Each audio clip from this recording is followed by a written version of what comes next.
السلام علیکم خواتین حضرات۔ سرائیکی زبان سے ہمارے اور ہمارے قبیلے کی محبت، جس پر ہمیں فخر ہے، سرائیکی زبان سے ہمارے پیار کی وجہ جو میں سمجھ سکوں دو ہیں۔ میرا خاندان ضلع میاں والی کے سب سے پسماندہ ترین ایریا بنی افغان کے ساتھ پیر پیائی سے ہجرت کر کے آزاد کشمیر میں مقیم ہوئے۔ تو چونکہ بنی افغان میں جو زبان بولی جاتی تھی وہ پشتو تھی، لیکن اس کے ساتھ 2 کلومیٹر کے ڈسٹنس پہ جہاں ہمارے بزرگوں کے مزار ہیں اور پیر پیائی ایک بہت بڑا روحانی دینی مرکز رہا ہے، اور دریائے سندھ کے اوپر دریائے سندھ کی گزرگاہ پیر پیائی سے گزرتی ہے، اور پیر پیائی کے جب آپ شمال کی جانب سفر کریں تو آخری جو اس زمانے میں بندرگاہ تھی وہ مکھڈ شریف تھی، اور مکھڈ شریف سے دریائے سندھ میں اس زمانے میں بحری جہاز چلتے تھے، اور مکھڈ شریف ایک بہت بڑی تجارتی مرکز اور بندرگاہ تھی۔ تو ہمارے بزرگوں کا آستانہ، ان کا ڈیرا، ان کا گھر، ان کی رہائش، ان کا گاؤں پیر پیائی شریف تھا۔ تو پیر پیائی میں جو زبان بولتے تھے وہ سرائیکی تھی۔ تو میں یہ دعوے سے کہہ سکتا ہوں کہ جب ہمارے بزرگوں نے عرب سے ہجرت کی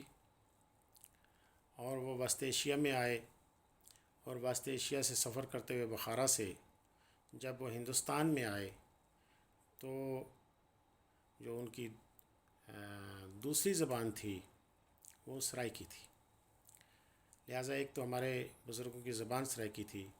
اور آج بھی میری والدہ صاحبہ سرائیکی کے علاوہ کسی دوسری زبان کو نہیں جانتی۔ ان کی زندگی ساری گزری آزاد کشمیر میں،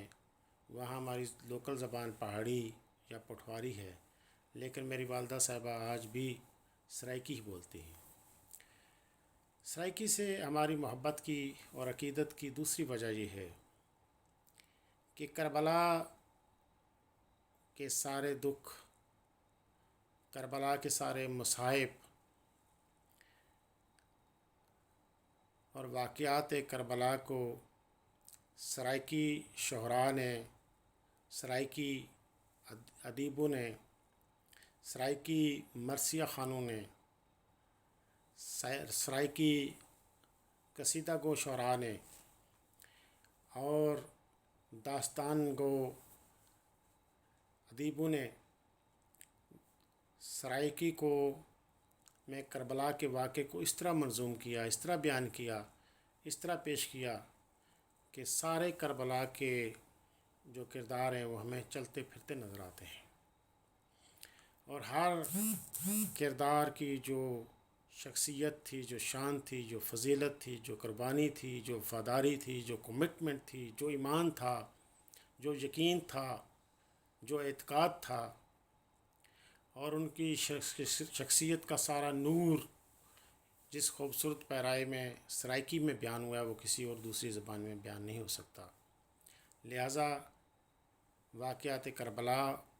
اور سرائیکی زبان لازم و ملزوم ہے۔ تو میں اکثر یہ کہتا ہوں اور بڑے فخر کے ساتھ یہ کہتا ہوں کہ عربی اور فارسی کے بعد جو مقدس ترین زبان ہے، جس میں اسلام کا، دین کا، ہمارے نبی آخر زمان کا اور ان کے خاندان کا، ان کے اہل بیت کا جس طرح سے عقیدت کے ساتھ تذکرہ ہوا ہے، وہ سرائیکی کے علاوہ کوئی زبان اس کا احاطہ نہیں کر سکتی۔ لہٰذا میری خواہش ہے سرائیکی بولنے والوں سے، سرائیکی سمجھنے والوں سے کہ اپنی زبان کو گفتگو کا اپنا حصہ بنائیں، اپنی زبان میں بات کریں، سرائکی میں بات کریں اور اس زبان کو مزید وسعت عطا فرمائیں، اور بالخصوص سرائکی کے شعراء سے، نعت خوانوں سے، منقبت خوانوں سے، گلوکاروں سے، گائکوں سے میرا تقاضا ہے کہ وہ سرائکی کو صرف خالص سرائکی ہی رکھیں، اس میں مزید دیگر زبانوں میں اس میں اضافہ نہ کریں۔ میں آپ کا بہت شکر گزار ہوں۔ السلام علیکم ورحمۃ اللہ۔